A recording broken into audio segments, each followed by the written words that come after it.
You're sitting in the cockpit of a P-47 Thunderbolt somewhere over occupied France. The altimeter reads 18,000 feet standard fighter sweep altitude. Up here, the world looks calm. You can see miles of patchwork farmland, the silver thread of the Seine, and the faint smudges of enemy airfields far below. For a fleeting moment, you feel safe. But you're wrong, because in the summer of 1943, American fighter pilots were dying at this altitude, faster than the 8th Air Force could replace them. The numbers told a brutal story. Between June and September alone, 214 fighters were lost over Europe. Not to mechanical failure or bad weather, but to German pilots who had mastered the art of killing in this thin, cold air. The Luftwaffe's Bf-109s and FW-190s ruled the space between 15,000 and 25,000 feet. They'd been here since 1940, when Britain still burned under the Blitz. They knew the sun angles the air currents, the ambush routes. They perfected the bounce, diving out of the sun with cannon fire so fast the American pilots often never saw them coming. The German planes could climb quicker, turn tighter, and vanish into the clouds before the Thunderbolt could even respond. In briefing rooms across England, mission maps were dotted with red pins marking pilots who would never come home. Every morning, new pins appeared. Every night, another empty chair in the mess hall. Major Hubert Hub Zemke, commander of the 56th Fighter Group stationed at Halesworth, sat through those briefings like a man watching his own execution, one piece at a time. He'd been trained under the same doctrine as everyone else. Altitude meant advantage, the high ground of the air war. Every flight instructor drilled it into their heads. Never give up your height. Altitude was safety. Altitude was power. But as the casualty reports piled up, Zemke began to wonder if altitude was the problem, not the solution. He had seen too many pilots, good men, disciplined, brave, follow the textbook straight into death. In those days, questioning doctrine bordered on heresy. The Army Air Forces was an institution built on structure and hierarchy, forged from the lessons of the Great War. Pilots were taught to trust procedure more than instinct. But Zemke had a streak of rebellion in him, a spark of American pragmatism that refused to die even under the weight of regulation. He wasn't a theorist. He was a survivor, and survival was becoming rare. At night, he'd sit by the window of his quarters, listening to the drone of returning bombers limping back from Germany. Some came home with engines coughing smoke, others riddled with holes big enough to crawl through. Many never came back at all. He'd watch the runway lights flicker against the mist and think of the boys who'd once laughed over poker games in that same mess hall. The doctrine said the sky belonged to the Americans. Reality said otherwise. By mid-1943, the 8th Air Force was bleeding pilots, faster than it could train them. Morale was cracking. The Germans had spent years perfecting their aerial defenses, using radar networks Freya and Würzburg systems to spot incoming Allied formations 80 miles out. They had the altitude, the experience, and the home advantage. American pilots, on the other hand, were strangers to European skies, fighting an enemy who knew every cloud and current like a hunter knows his forest. Zemke's men called the high-altitude patrols coffin rides. Each mission briefing felt less like strategy and more like prediction: who would make it back and who wouldn't. There was no glory in those briefings, just a quiet dread that settled in the room like smoke. And still, every manual, every commanding officer insisted, stay high, never descend. That mantra might have made sense on paper, but it was getting pilots killed in reality. Zemke began to think the unthinkable. What if survival wasn't up there? What if it was down there beneath the clouds, skimming the fields, where the enemy radar couldn't see? It was an insane thought. Flying low meant giving up the one advantage every fighter pilot was trained to protect.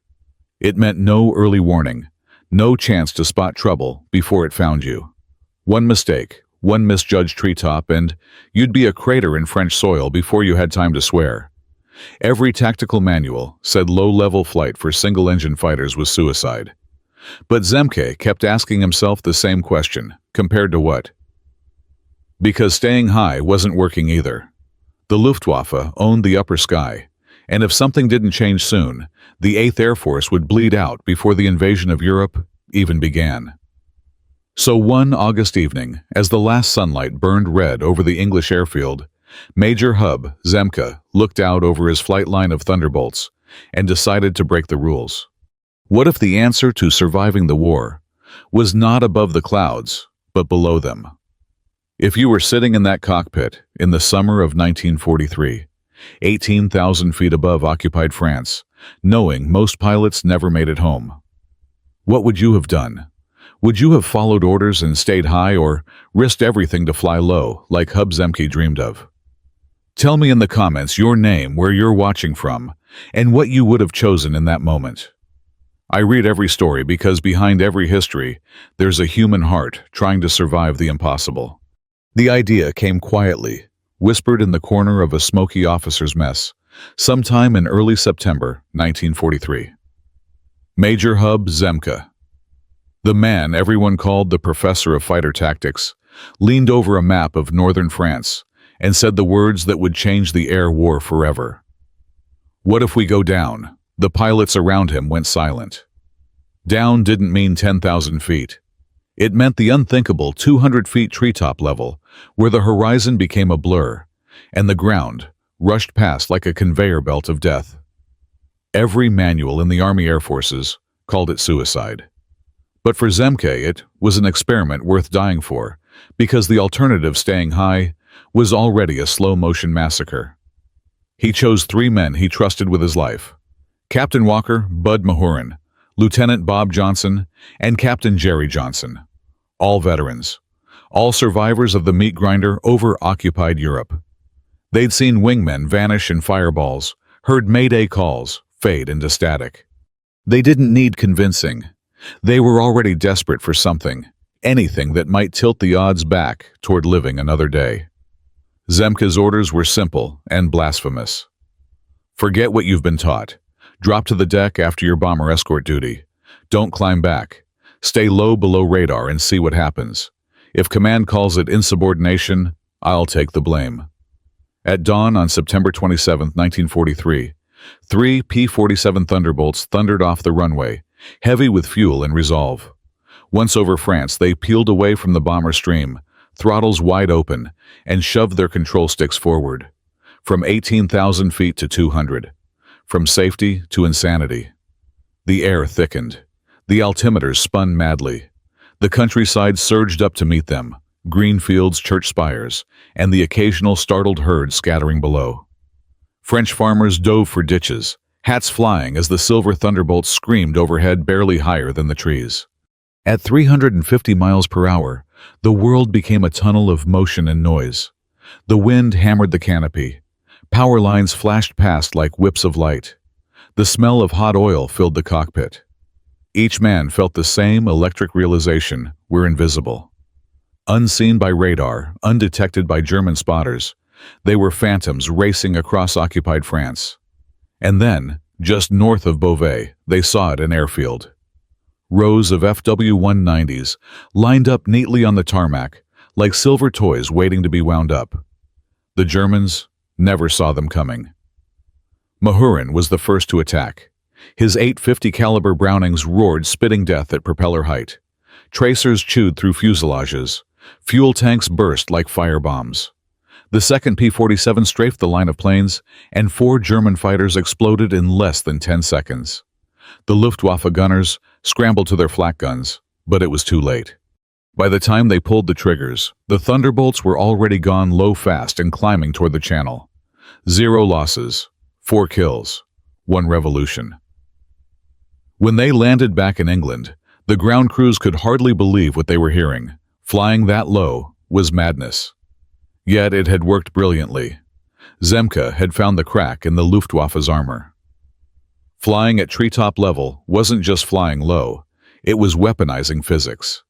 At 50 feet, radar became blind. The Earth's curvature and the chaos of ground clutter, echoes from hills, trees, and buildings, made aircraft practically invisible. The German Freya and Würzburg radar systems, so effective at altitude, were useless against something skimming the Earth like a shadow. At that altitude, The reaction window was devastatingly short. A German pilot on the ground warming up his FW-190 for a dawn patrol might hear engines for 11 seconds before impact. 11 seconds between routine and annihilation. No time to scramble, no time to shoot back. The Americans had discovered a new kind of warfare, invisible, fast, merciless. Within weeks, word of the experiment spread through the fighter groups like wildfire. Some called it hedge-hopping, a joke born of the way the planes darted and bounced over the hedgerows of Normandy. Others called it insanity. But even the skeptics couldn't ignore the results. The high-altitude doctrine was crumbling under the weight of something that defied every principle of aerial combat. The Luftwaffe, for years the undisputed master of European skies, suddenly found itself fighting ghosts, American ghosts that appeared out of nowhere, tore their bases apart and vanished before anyone could react. Zemke knew it wouldn't stay secret for long, but he didn't care. For the first time in years, the balance of fear had shifted. The hunters were no longer German. They were American. The experiment of September 1943 had worked far better than anyone could have imagined. But the P-47 Thunderbolt, as tough and powerful as it was, hadn't been built to fly where birds lived and trees reached. When Hub Zemke's pilots returned from their first hedge-hopping runs, the ground crews stared in disbelief.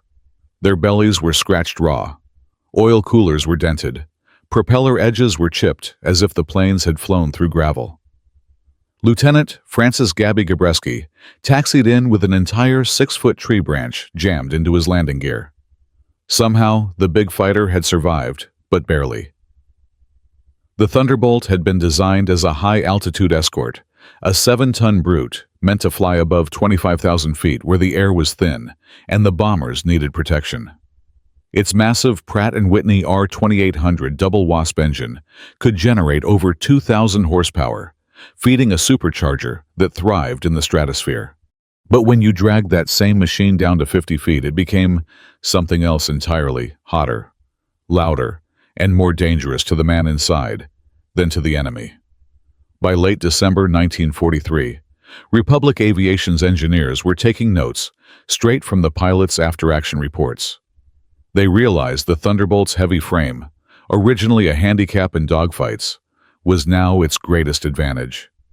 The P-47 could absorb punishment that would have torn lighter fighters apart. All it needed was to be adapted for the brutal new world below the clouds. So they began to rebuild it for survival. The first change came in the form of armor plating, a 1/4 inch of steel, bolted under the engine cowling and belly. It wasn't meant to stop bullets. It was meant to stop France branches, stones, fences, and whatever else a pilot might hit at 350 miles per hour. They reinforced the oil cooler brackets and shielded the hydraulic lines because more than one pilot had limped home, trailing smoke from a punctured system. The engineers joked grimly that they were designing collision insurance. Meanwhile, the pilots in Zemke's group were writing an entirely new playbook for combat. Low-altitude flight required instincts, not instruments. At 50 feet, the altimeter was useless. The only thing that mattered was the blur of the landscape and the split second between reaction and death.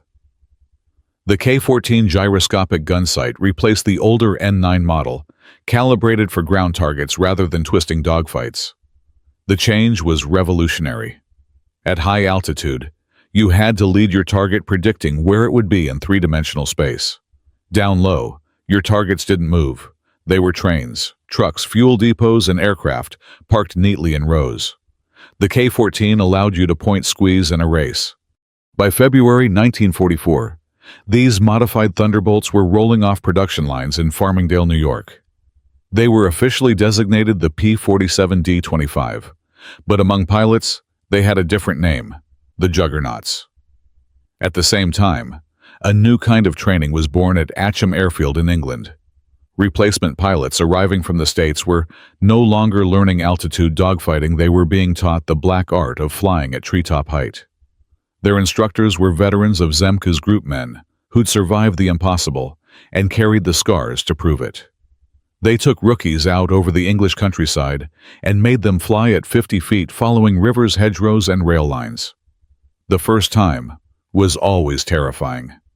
The second time was exhilarating. By the third, they started to understand that the secret to staying alive wasn't courage. It was precision and fear held in perfect balance. Every day they practiced snap, firing quick bursts at ground targets that appeared and vanished in seconds. Every week, they flew formation drills so low that farmhands in Shropshire could feel the wind from their propellers. The motto spread from hangar to hangar, a new gospel carved out of survival: altitude kills you, speed saves you. It wasn't just a tactical shift. It was a philosophical one. The old doctrine said discipline was survival. The new one said adaptability was. American engineers, mechanics, and pilots were creating something the Luftwaffe couldn't match: a war machine that could evolve faster than the enemy could react. And the P-47, once a blunt tool of escort duty, had become the scalpel of a new kind of air war. By March 1944, the Thunderbolt had become the perfect low-altitude predator: armored belly, self-adjusting sight-reinforced wings, and racks modified for skip bombing. The tactic had been borrowed from the Pacific Theater, where B-25s had learned to make bombs skip like stones across the water into enemy ships. Now the P-47s were doing it across the concrete runways of France, 500-pounders sliding low and detonating in German fuel depots. And as April approached, Zemke was ready. For 6 months, he'd trained his men, tested their limits, and refined the technique until it was second nature. The Luftwaffe still thought they ruled the sky. They hadn't yet realized that the war for the sky was about to be fought on the ground. April 8, 1944. Dawn broke cold and clear over the English Channel. On airfields, scattered across southern England, mechanics tightened bolts, loaded ammunition, and wiped the frost from canopies. Major Hub Zemke walked the flight line at Halesworth, the morning sun glinting off rows of silver thunderbolts. He had spent 6 months refining a theory everyone had once called madness. Now he was about to prove it could win a war. That morning, the 56th, 78th, and 353rd Fighter Groups were ordered to fly not in defense, not as escorts, but as hunters. 48 P-47s would cross into northern France and hit Luftwaffe airfields at treetop level. No bombers, no altitude, no mercy. Intelligence had confirmed that Jagdgeschwader 2 and Jagdgeschwader 26, 2 elite German wings, were cycling through forward bases near Évreux and Bernay. The Germans believed those fields 60 miles inland and wrapped in flak batteries were safe. They were wrong. At 0720 hours, the Thunderbolts took off in tight 4-ship flights. Once they crossed the French coast near Le Touquet, they dropped from 10,000 feet to 100, then to 50. The roar of their R-2800 engines tore through the countryside. French villagers later said the ground itself seemed to tremble. The first group hit Évreux at 0747 hours. 16 Bf-109s sat lined up, some fueling, some taxiing, others, with pilots still climbing aboard. The Thunderbolts appeared out of the morning haze like silver ghosts. The Luftwaffe gunners never got a shot off. In 90 seconds, 11 German fighters were burning wrecks. The Americans were gone before the smoke even rose. 8 minutes later, Bernay went up in flames. 4 minutes after that, Beaumont-le-Roger was hit. In less than half an hour, 7 airfields across a 40-mile radius had been struck, each one left littered with craters, shattered hangars, and smoldering aircraft. The beauty of Zemke's plan wasn't just speed, it was timing. The Luftwaffe's entire command system depended on radar and radio coordination. But radar couldn't see below 500 feet, and by the time the radio operators reported one attack, the Americans were already hitting the next base. From the ground, it looked like chaos. From above, it was perfect choreography. German officers screamed into phones trying to vector fighters to intercept targets that had already vanished. Radio intercepts later captured the confusion, voices shouting, engines roaring, then static. It was like trying to swat hornets with a hammer while the nest burned around you. At Concha's airfield, Lieutenant Robert S. Johnson, one of Zemke's original 3 low-flying test pilots, led a 4-ship flight straight through the base perimeter during the morning briefing. His gun camera footage, still preserved in archives today, shows FW-190s erupting into fireballs, pilots sprinting for cover, and a fuel truck exploding into a wall of flame. Johnson's after-action report was characteristically clinical: destroyed 4 aircraft on the ground. Probably destroyed 2 more. Heavy damage to fuel storage. No enemy fire encountered. Time over target, 11 seconds. 11 seconds. 2 years of German training erased in less time than it takes to read that sentence. The Americans called these raids the Chattanooga Choo-Choo Runs, after the song blaring from the radio in the mess hall the night before the operation. It was gallows humor for something utterly one-sided.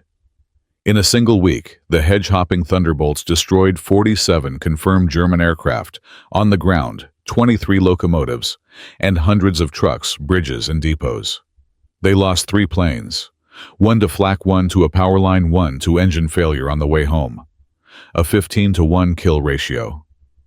Suddenly, every Luftwaffe commander in France was screaming for more flak guns, more camouflage, more anything to stop the invisible death coming at 50 feet. In Berlin, General Lieutenant Adolf Galland, the famed ace, who now commanded the Luftwaffe's fighter arm, read the April loss reports in silence. He'd been fighting this war since the Battle of Britain. He knew what he was seeing: a turning point. Losing planes in combat was expected. But losing them on the ground along with the fuel trucks, the mechanics, the ammunition crews, was an open wound Germany couldn't cauterize.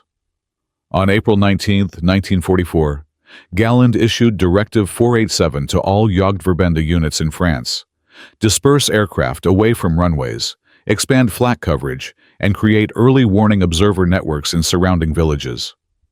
But even Galland must have known it was a bandage on a severed artery. The Germans moved their 20mm and 37mm flak guns a kilometer out from their fields, hoping to catch the Thunderbolts before they reached attack range. It didn't work. The Americans simply flew lower, hiding behind hedgerows and river valleys, until they were already inside the flak zone. By the time the gunners opened fire, the Thunderbolts were past them, fast, invisible, unstoppable. Then the Americans started hunting the gunners themselves. A flak battery near Dreux lost 17 men in 3 weeks without scoring a single hit. The Luftwaffe tried everything: relocating planes into barns, hiding them under trees, even building decoy airfields with wooden aircraft. But nothing could stop the hedgehoppers. The Germans had spent years perfecting control of the sky. Now the Americans had taken the ground and turned it into a weapon. By May, Galland admitted privately to his staff what everyone already knew: we have lost the daylight air war over France, not because of altitude, but because the Americans learned to fight without it. Air superiority had become air terror. By May 1944, the Thunderbolts ruled the air beneath the clouds.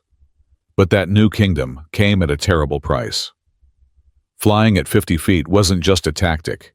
It was a slow-motion gamble with death played out every hour of every mission. The enemy wasn't always German. Sometimes it was France itself. Every pilot who flew hedge-hopping missions knew that the earth could kill you just as easily as a cannon shell. A moment's hesitation, a flash of sunlight on the canopy, a distracted glance at an instrument panel, any one of them could mean disaster. Lieutenant James Goodson of the 4th Fighter Group learned it the hard way on May 3, 1944. While roaring through the Loire Valley at 300 miles per hour, a crow struck his canopy head-on. The impact shattered the plexiglass, covering him in blood feathers and fragments. Half-blind wind tearing at his eyes, Goodson somehow pulled up in time and made it to an emergency strip. When he climbed out, his cheeks were embedded with glass splinters. The bird had died instantly. He almost had too. After that, pilots started calling birds flying flak. They learned to read them like weather signs. If the flocks suddenly scattered, it meant something ahead: trees, wires, or worse. The birds, they joked, grimly knew the terrain better than any map. But power lines were deadlier still. France's rural electrical grid stretched across the countryside like an invisible trap. The wires were thin, nearly impossible to see, strung between poles exactly at the altitude the Thunderbolts flew. Hitting one at 350 miles per hour was like flying into a garrote. Between April and May 1944, the 8th Air Force lost 9 P-47s to power line strikes. They weren't even counted as combat losses, just obstacle collisions. Lieutenant William O'Brien hit a line near Chartres that coiled around his propeller, snapping 3 telephone poles before it tore loose.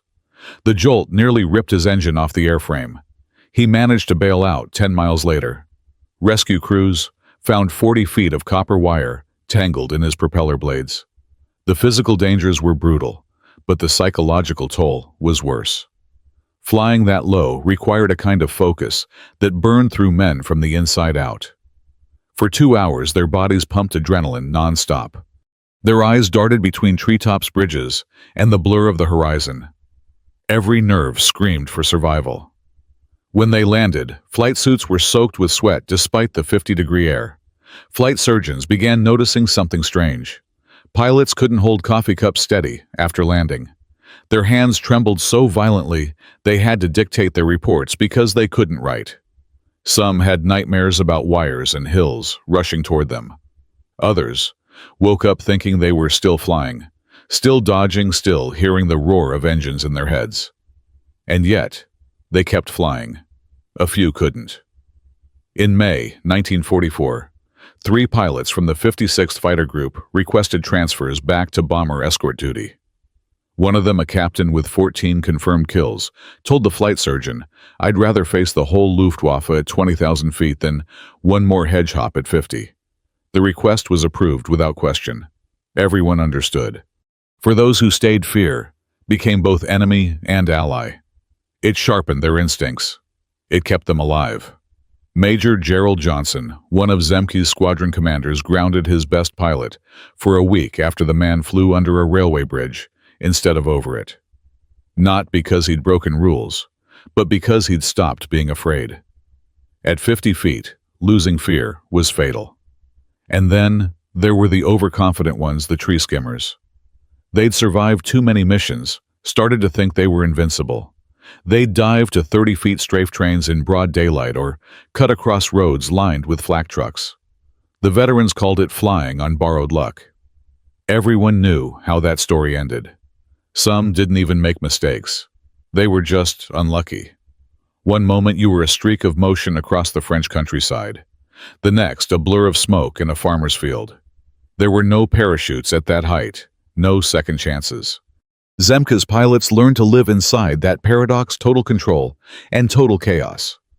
They had turned the laws of physics into a weapon, but it meant living on a razor's edge every second they were airborne. For them, the sky wasn't freedom anymore. It was a cage built of wind and terror and speed. Each time they climbed into the cockpit, they were gambling their lives, not against the Luftwaffe, but against nature itself. And still every morning they went back up. Because the war didn't care about fear. It only cared about results. The results were coming. The next mission would be bigger, more coordinated, more critical than any before. The Allies were preparing to invade Fortress Europe. The Luftwaffe still had hundreds of aircraft ready to defend the beaches of Normandy, unless the hedgehoppers got to them first. June 6, 1944, 0530 hours. The gray dawn over Normandy was breaking through a mist that smelled of salt oil and fear. In the channel below, 5,000 ships and landing craft carried 156,000 Allied troops toward the beaches, Utah, Omaha Gold, Juno Sword. The fate of the free world was about to ride those waves. But before the first landing craft touched sand, the invasion depended on one thing: that the Luftwaffe would not appear. General Dwight D. Eisenhower had gambled everything on air supremacy. If German fighters reached the beaches in force, the invasion fleet would be torn apart before it even began. So long before dawn, the Thunderbolts of the 8th and 9th Air Forces roared to life across southern England.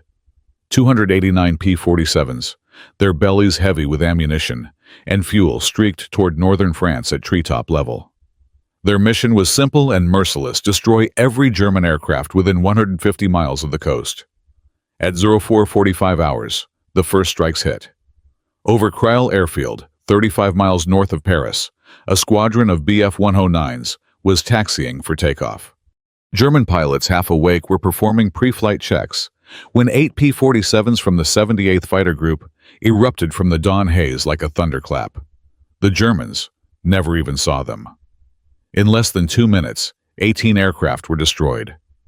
At Beauvais, Amiens, and Abbeville, the same scene repeated itself: rows of parked fighters, exploding mechanics running for cover, fuel trucks turned into fireballs that rolled across the tarmac. German officers screamed orders into radios, but the channels were jammed with static and chaos. One Luftwaffe commander later wrote in his diary, "We were not attacked, we were erased." At Beauvais, Captain Francis Gaby Gabreski led his flight through a corridor of flak, strafing a refueling line of FW-190s.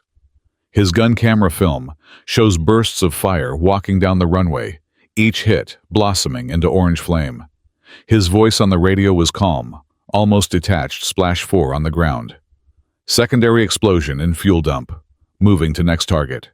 Everywhere the Thunderbolts went, the Luftwaffe crumbled. The Germans tried to launch a counterattack from Lille-Vendeville, scrambling a staffel of 4 FW-190s. But above the clouds, at 20,000 feet, P-51 Mustangs were waiting. The Germans were shot down before they reached the coast. By 06:20 hours, Allied intercepts recorded Luftwaffe controllers screaming contradictory orders. The radar stations couldn't track the hedgehoppers. The early warning network, an army of local watchers with telephones, was useless. Reports poured in from every direction, each one too late. The result was paralysis. As the first Allied troops stormed Omaha and Utah beaches, only 2 German aircraft reached the invasion zone. 2.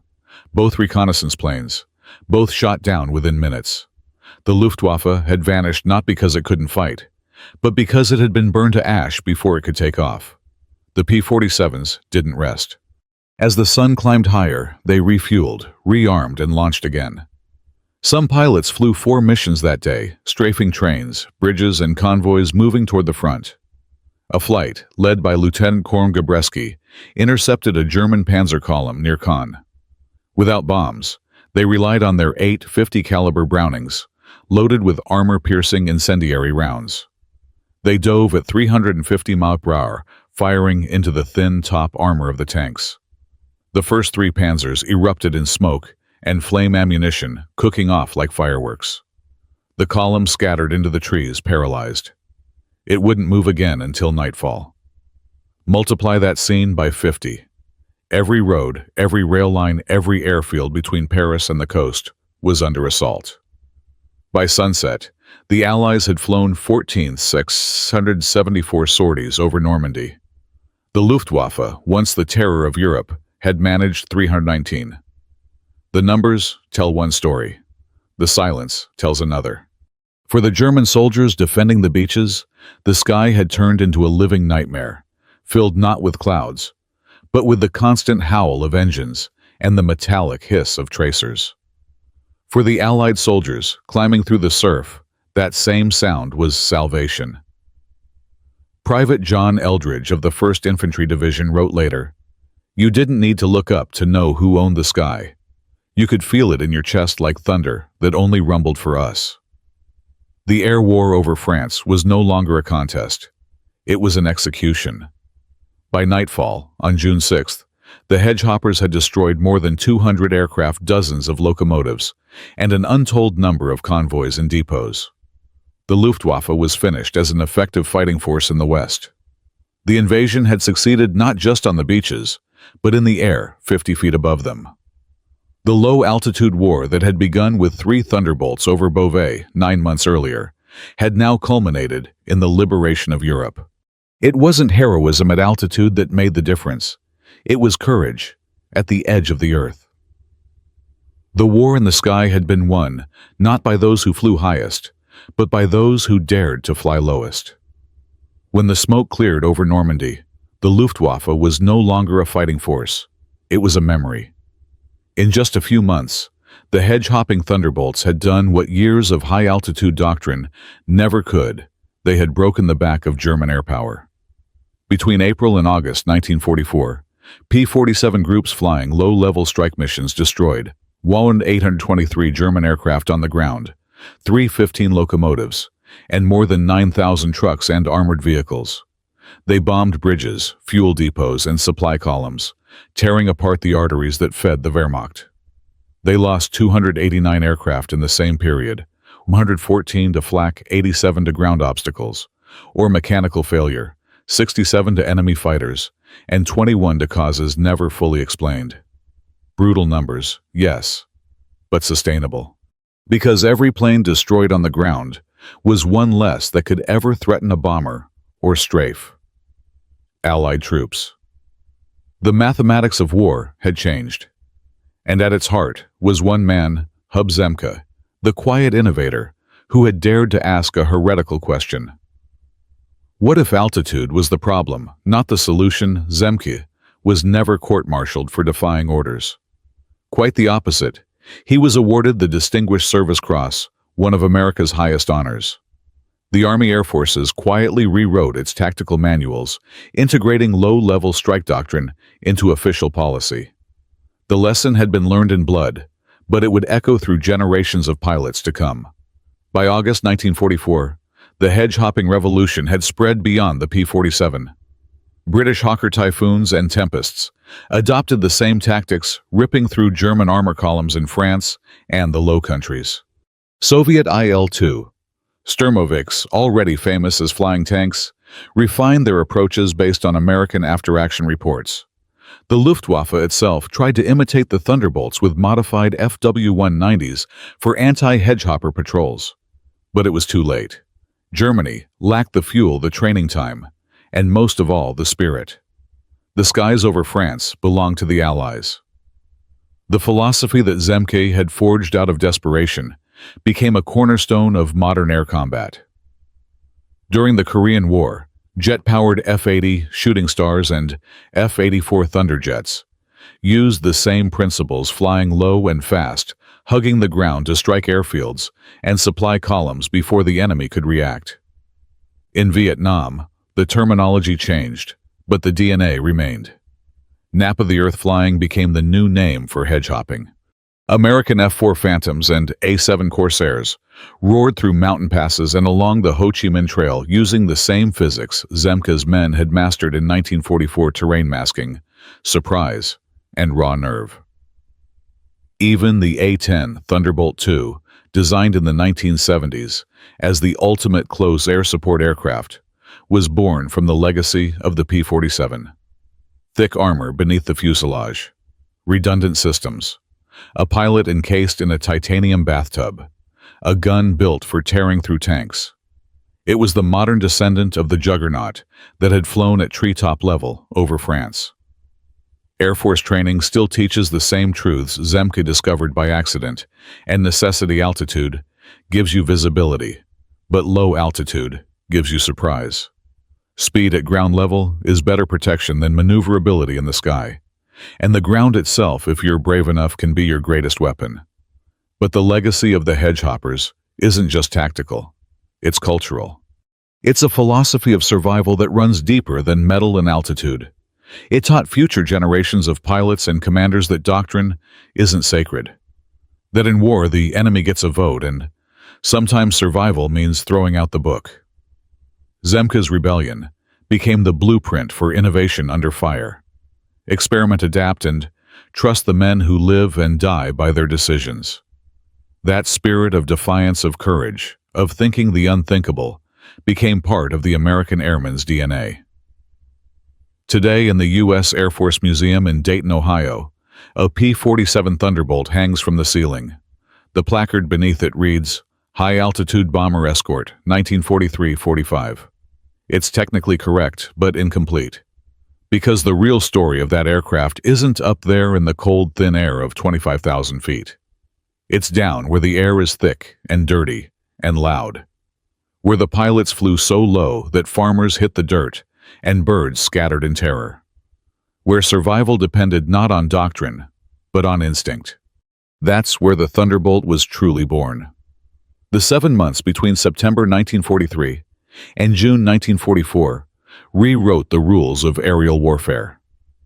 50 feet above the fields of France, the laws of physics and the courage of men combined to forge a new kind of air power, one that didn't just win dogfights, but changed the very way wars were fought.